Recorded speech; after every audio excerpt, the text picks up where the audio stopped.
Leo katika Story Cheche. Yes, karibu mwanamchezo katika michezo hapa tuweze kujuzana ya kimichezo. Asante sana kwa mkisha subscribe kama bado hujasubscribe, bonyeza neno subscribe kisha bonyeza alama ya kengele. Bana, Simba jana alikuwa anacheza na Dodoma Jiji, sio akashinda ushindi wa bao 6-0. Moja kati ya watu ambao walikuwa wanatazamwa sana ni Kibu Denis Prosper baada ya siku ya jana kufunga magoli mawili dakika 54 pamoja na dakika 66 ya mchezo na kuibuka na ushindi wa magoli mawili na kuwa man of the match. Ni takribani muda mrefu sana Kibu Denis Prosper hajafunga toka wadungue watani wake Young Africans. Ni takriban siku 698 zimepelekea Kibu Denis kutokufunga. Yani inakaribia kama miaka moja hivi, alikuwa anaenda kumaliza miwili kutokufunga goli lolote katika ligi kuu ya NBC. Ushanifahamu nazungumzia ligi kuu ya NBC, sio CAF. Kule CAF ni nyumbani kwake kabisa, anafunga sana. Sasa siku ya jana amefunga goli dakika 54 pamoja na 66 na akasema amejisafisha, sasa amejitakasa, sasa yuko safi kabisa. Na hiyo imechukua jumla ya miezi 23, sio ni mwaka na hivi. Yes, miezi 23. Kwa hiyo ni kama miaka miwili ilikuwa inakaribia, ushanifahamu bila kufunga goli lolote katika ligi kuu ya NBC. Sasa jana amefungua mlango na akaweka goli 2 pamoja na assist 2, ushanifahamu na amekuwa man of the match katika mchezo ule wa jana. Kwa hiyo Kibu Denis Prosper yeye tayari kashajiwekea mambo yake, amekuwa mazuri sana na tayari ameshafungua milango. Kwa hiyo sasa hivi Simba tunaweza tukazungumza kwamba tayari wamekamilika katika eneo lote, hasa katika eneo la ushambuliaji. Ukitazama upande huu kuna Elim Panju ambaye pia naye siku ya jana aliweza kufunga.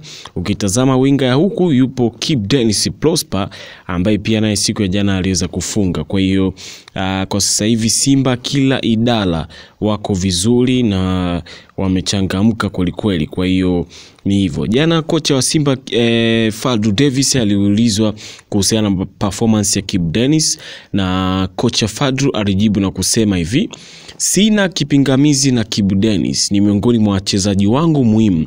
Angalia anachonipa kwenye mashindano ya CAF, ni kiwango cha juu, hivyo anastahili huu uwezo aliokuwa nao na nimefurahi leo amefunga kwenye ligi. Huyo ni kocha wa Simba Fadlu Davis, mwisho wa kumnukuu alipokuwa akiongea kuhusiana na Kibu Denis Prosper, Kibu Denga, Kibu D ambaye amefunga hiyo siku ya jana, mabao mawili pamoja na assist 2. Kwa hiyo sasa hivi Simba unaambiwa ni ya moto kweli, ni moto wa kuotea mbali. Kwa hiyo Kibu Denis sasa hivi ameshafungua akaunti yake ya mabao. Sasa ameanza baada ya kuwatungua kipindi kile watani zake Young Africans, ndio ameweza kushinda goli siku ya jana. Kibu Denis Prosper, moja kati ya mpambanaji. Kupitia akaunti yake tuone ameposti nini Kibu Denis baada ya siku ya jana kuscore. Ukiingia kwenye akaunti yake ya Instagram unakuta ameposti hiki hapa, ameandika Big Man Trust, akaweka alama ya msalaba. Kwa hiyo ameposti kupitia Insta yake akaandika Big Man Trust, akaweka alama ya msalaba. Lakini pia baadaye akaposti akaandika Hungry for More, akatag Simba Sports Club, akaweka na tuzo yake hiyo man of the match katika mchezo wa siku ya jana. Lakini pia manager wa habari na mawasiliano wa kuna Msimbazi Simba Ahmed Ally alimposti naye Kibu mara 2. Mara ya kwanza alimposti akaandika Kibu D mkandaji, Ahmed Ally huyo. Lakini pia mara ya pili tena naye akamposti akaandika tunatamba na tuzo yetu, huyo Kibu Denis Prosper. Haya bwana. Kwa hiyo jana Kibu Denis amekuwa ni hatari kweli, takriban siku 698 sana, miezi 23 alikuwa hajafunga. Siku ya jana ndo ameweza kufunga. Ni kitu cha ajabu sana kwa striker amekuwa yule wa mani yule. Anyway, siwe kesi, usiache kusubscribe, kulike, comment na kushare ili ndio kupata habari zote za michezo na burudani. Hii ni BN36.